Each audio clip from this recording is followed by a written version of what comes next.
Hey everybody, how you doing this morning? Yeah, you guys are the first ones to make it. Seems like people are like rolling in. Everyone have a long night last night? It was fun. It was fun. Well, nice to intro, Oscar. So I want to talk to you. Hello, hello, testing. Okay, great. You can hear me? All right, so I want to talk to you a little bit about Wax. It's the first blockchain developed for digital goods, and it's obviously a really interesting topic for us here, all caring about video games. It comes from our lineage of a company called Opskins. So we built Opskins about 4 or 5 years ago, about 10 million accounts, still growing about 100,000 new users a month. And as you can see, $2 million in transactions a day. I think total it's done several $1 billion in transactions. So we sort of took that knowledge, capability, and business insight to say, if you were going to make a blockchain to enable digital goods trading everywhere, how would you do it? And we did that. We built one based upon what we discovered here. We've rolled out Wax, and now Opskins runs on it. And so this site, if you go to opskins.com today, is actually powered by the Wax technology. Our team has a long lineage in building fantastic businesses. William and Jonathan and I were the first investor. We were investors in the first ICO in Mastercoin. William and Jonathan were the massive investors in Ethereum, had a lot of faith in that early. And Jonathan actually invented item trading. This is our team. A lot of developers were distributed all over the world. As you can see here, we've gone after some really interesting markets. So the first was IG. This is where we did item trading. Jonathan started that. That was about a $10 billion market from zero. The Opskins market is all cosmetic items. These items were like functional, so like World of Warcraft gold, things that had function in the game. Then we went after the cosmetic item market, and that's about a $50 billion market. Tether is about a $1.5 trillion annual trading market. And now Wax is going after about a $1.8 trillion market of tokenized consumer products. So just to give you a sense of kind of where Wax is today, it's a top 10 token, or top 10 chain in terms of its usage globally. It does about $400 million in NFT trading volume annually. And we have two of the largest NFT dApps, which I'll tell you about, Viral and Vigo. Our mainnet went live June 30th, and it was the first and largest NFT marketplace in the world accepting fiat, MasterCard and Visa. So these are two dApps that run on Wax. These were launched on the testnet, and they're really interesting because the one on the left, Viral, is a tokenized consumer product.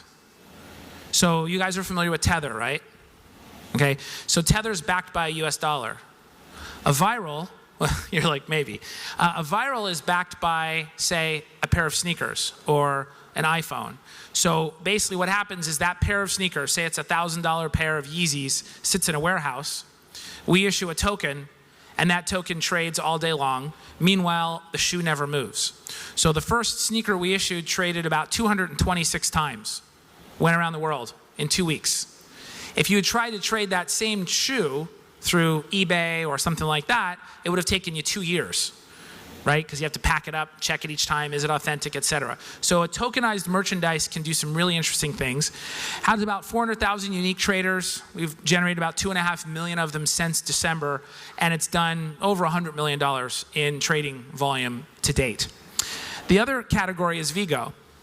We came from the CSGO and PUBG, Steam type item world. And so we created a blockchain-based version of skins. And these trade also. You can see they look like skins that go on weapons inside of a first-person shooter. That one does about $60 million, or has done about $60 million since we launched that, about 2 million NFTs. So these are massive dApps. These, volume-wise, are these things do more in a week than all NFTs on all chains combined in a year. So there's orders of magnitude more trading volume. And if you know anything about marketplaces, the most important thing is liquidity. You got to have the ability to pay, the ability to trade, and you got to have a lot of them. Marketplaces that are ghost towns never work. They fail. So our approach was bring the liquidity, and we build the technology around it to make it easier, faster, better. And that's what we've done. About 90 million transactions. And most of these, by the way, were on the test net. Okay, we've just migrated to the main net, and I'll talk about that. So the Wax blockchain is pretty straightforward. It's free, fast, and fair. The three things we think are most important in a blockchain. Delegated proof of stake, so very similar to EOS. It's backwards compatible, so EOS dApps can come over with changing one line of code. And it's got guilds. Those are our name for block producers, and staking and voting and those sorts of things. Performance-wise, it's super fast. It does what we needed it to do, and lots of integrations with wallets and many more coming. So the way the chain works is that sits at the base layer, and then on top of it, we built a bunch of microservices. Now these microservices are things like accounts, OAuth, which allows you to access it anywhere, NFT creation, trading, creating marketplaces, a really cool explorer, and of course, random number generation that's on chain. Now, does anyone here know what a random number generator is? Okay, so for those of you who don't, basically anytime you select something and it's like a chance to win or something that's random, it's coming from a random number generator. And the reality is, unless it's on chain, you don't know if it's actually fair. So putting it on chain was a hugely important aspect for dApp developers. So what we did was we took all of these services and we formed them all together in what we call a service layer. And now the dApps can talk to the service layer talks to the chain. So the combination of this makes it really easy for dApps to roll out on the Wax platform. They don't have to worry about the chain, and we've solved basically the hardest problems in building applications. So you can see these dApps up here, how they would operate. So I'll just give you a little view of how these microservices work. So this is the turnkey identity. So you log in and you can get your KYC done. You can get an account reputation score. So we use essentially machine learning to understand the value of accounts. So is it potentially a whale, which if you're a game company you really care about, or is it a bot, which you probably want to ignore. And so all of these accounts are mobile authenticated with two-factor. Then we have these blockchain accounts where you can actually see everything in one place, so all of your items, and then you can trade them, which is really, really important. Obviously, trading is the center of all marketplaces. This we launched about a year ago, so it's been battle tested through and through with hundreds of third parties that have integrated with it. And then a visual blockchain explorer. So this is really cool because it's the first blockchain explorer that's usable. You can see what's actually being traded in real time on it. You can go check it out at explorer.wax.io. You can see the ownership history. So if I get a virtual item from someone, I can see where it originated and who owned it before me. I can see the pricing. And then, of course, I can have a cool 3D experience to check it out. We also created a NFT generation application. This is all WYSIWYG, no coding required. So in seconds, you can create NFTs. The first 10 days generated about 100,000 new NFTs before we've even promoted it. And so we see people really, really love it. Of course, you can do the same thing through APIs, but this is an important piece. And then the on-chain random number generator. It's complicated to do, but it was an important step for making things fair. Overall, the important thing is that mainnet went live. We launched with a bunch of block producers. We have a bunch of different applications running on it. And I'm going to show you something that we announced at E3 a couple weeks ago. This is augmented reality running on Snapchat where you can buy an NFT. So I'll walk you through kind of how it works. So this is in Snapchat, looking in the camera mode. And what I see is a pair of sneakers, okay? And there's a QR code that activates a augmented reality image. And then I swipe up, and then I purchase the NFT. So I'll show you how it works. So I'm here looking, and there's a QR code. The augmented reality pops up. I can see the item. I say, I want that. I swipe up, and I'm in a marketplace. I choose the item. I log in, I put in a credit card, and now I own it. Now that item's in my wallet, and I say, hey, I want to share it with somebody, so I'm going to give it to Patrick. I put in his phone number, he gets a text, now he owns it. And he says, I'd like to receive the physical item. He hits redeem, he puts in his phone number, or he puts in his address, and he receives it. So this is an item that has been digitized so that the NFT can travel seamlessly, even through text message, from one person to another.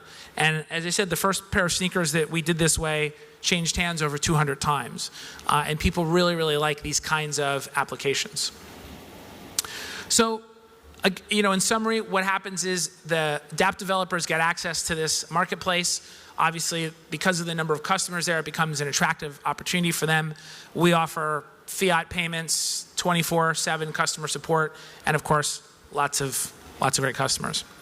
So when you walk away from this presentation, somebody says to you, hey, what does Wax do? This is kind of the easiest way to understand it. We call this the WASP strategy.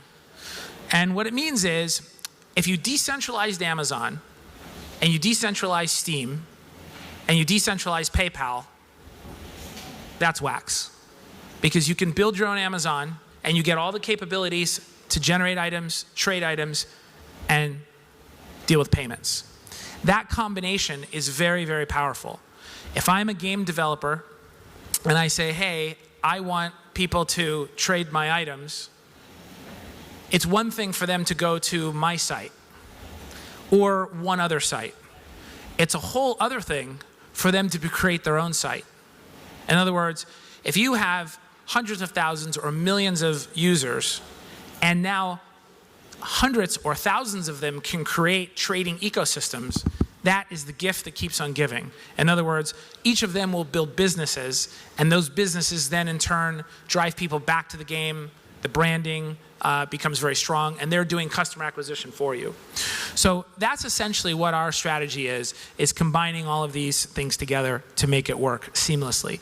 We had a 20-year-old kid stand up a P2P trading site for Steam items using our tech in about 2 weeks. Now, to do that 2 years ago would have taken you about $10 to $15 million to do. And you would need many, many people. And now, because of the tools we've built, people can build those things in days, sometimes hours. That is a game changer for digital goods trading. I can imagine a year from now or 2 years from now, there will be thousands and tens of thousands of places trading these digital items. And that increase in liquidity will make our entire NFT conversation more interesting, because we're all going to see a lot more volume. You're going to see price appreciation on those items because it'll be easy to get. And like I showed you in the demo, it'll be with a credit card, and it'll be one click right from Snapchat, right from Instagram, right from their mobile phone. So as I said, it's backwards compatible with EOS. So it's all the benefits of EOS plus microservices. We've also updated the governance structure. If you're a block producer, you know anything about that. Block producers are not entirely happy with how things have unfolded in EOS. So we've made a lot of upgrades to essentially build a much more fair ecosystem for the block producers, and we call them guilds. And if you want to learn more, scan the QR code or go to wax.io/dapps. So I have a few minutes, like 2 minutes. So are there any questions? Let me ask one. I'm immediately, for some reason, ending up going back to the old days where you could do barcode games, where people would go up and they would go look at a barcode, create a creature out of the asset, and then play a game. And that was really crude and simple. Mm-hmm. And it feels like almost like you've got an ecosystem where not only could I find an object, trade and take digital ownership of it, do something in gameplay with that thing, and then having done that thing in gameplay, go redeem the real item to turn up in my, at my house. Yeah. I mean, is that the sort of thing you imagine people will end up doing? Yeah, it's starting to happen. In fact, the example I showed you with the augmented reality commerce, that's a physical item and of course a 3D model. That was built into Snapchat. However, you can imagine that as a filter, right, which is a virtual item. that does something, cosmetic, and then I have that filter, then I can put that on my feet, and I can walk around in those shoes. And you can put it on your character in Exactly. Fortnite Exactly. or whatever else. Exactly. In fact, the designer who did that is the top designer for skins in Fortnite, CSGO. It's CleggFX. Yes. CleggFX is our partner on that. These guys are fantastic in terms of what they produce. So the merger of physical items and skins and game and then finding things in physical spaces has all come together, and we've built this platform to enable that. So we're seeing developers come to us and say, hey, we want to do this. So we probably have 10 or 15 partnerships in that domain that will see development.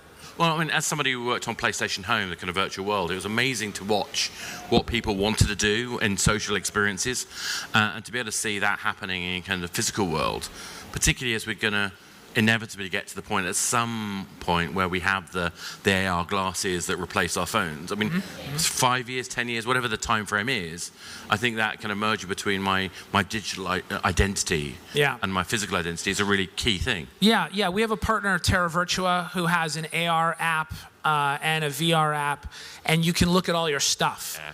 I know Gary and Kish, all those guys really well. So that's we're excited. That app is coming out in the next week or so. And so that you'll be able to link your account, and then all your inventory is now viewable in AR. Incredibly exciting world.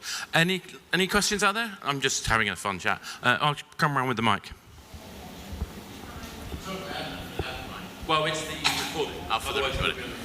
Okay, so I've worked with a couple of other companies that are doing this in-game asset management via blockchain, and having tradable assets between games. For example, if you're playing, Dungeon Crawler 5000 and you pick up a magic sword and you want to swap that to another player who's playing Space Traveller for their spaceship, then there's a blockchain-based system. There's a few blockchain-based systems to allow management and exchange of those digital assets.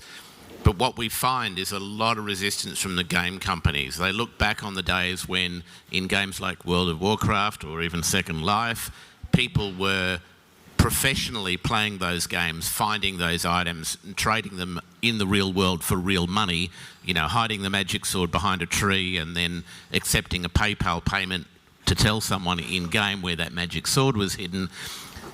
And the game companies didn't like that happening, and so they're still very resistant to that in-game asset management that's out of their control or seemingly out of their control. How are you finding tackling that resistance from the game companies? Yeah, it's a good question. I think there are innovative game companies who've decided that users owning their items and trading their items is a good thing because users want it.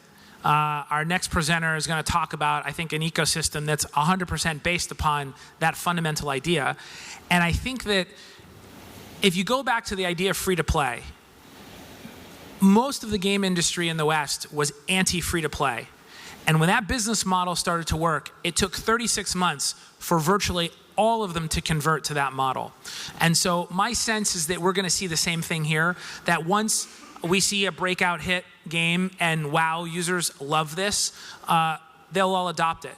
Just as Yatsu was saying, Chairman of Animoca, there's a really interesting user acquisition strategy that says, come bring your virtual item over here and play with it, because one, I know you have money, you've bought a virtual item, or you've acquired one that has value, and two, it gives you utility that helps you stand out and look different or have a different experience inside the game. So it logically makes so much sense for users to want that and for game companies to support that. And I think it's just a matter of time. I mean, there's a lot of things that were obvious for consumers that large companies resisted until the wave of consumer adoption had them change their mind. I mean, look at cloud storage, like Dropbox. I mean, there was not a single IT administrator who was supportive of cloud storage until everyone had it. And they're like, well, I guess we're doing it. So I just see it as a matter of time. Yeah, I mean, I think it's an absolute paradigm change in the mindset of the business owner.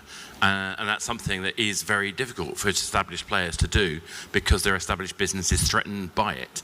And the design impact on their experience is so deep Yeah. And they've got to prepare for that. And that's a big transition. It is. It's a huge transition. And we see it.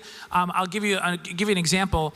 Ecosystems that use item trading have sustained item usage that leads directly to gameplay. We've done promotions with games. We've increased CCUs by 10x with item release, item trading, and item promotions, and sustained usage after the promotion's over. So it absolutely works. And the folks who adopt it get the benefit. And unfortunately, on that note, thank you very much. Okay, thank you. I think it's one of the other issues that, one of the things that interesting about that for me is that it's the retention value for the original producer of the asset, which is yet to be calculated by a lot of these teams.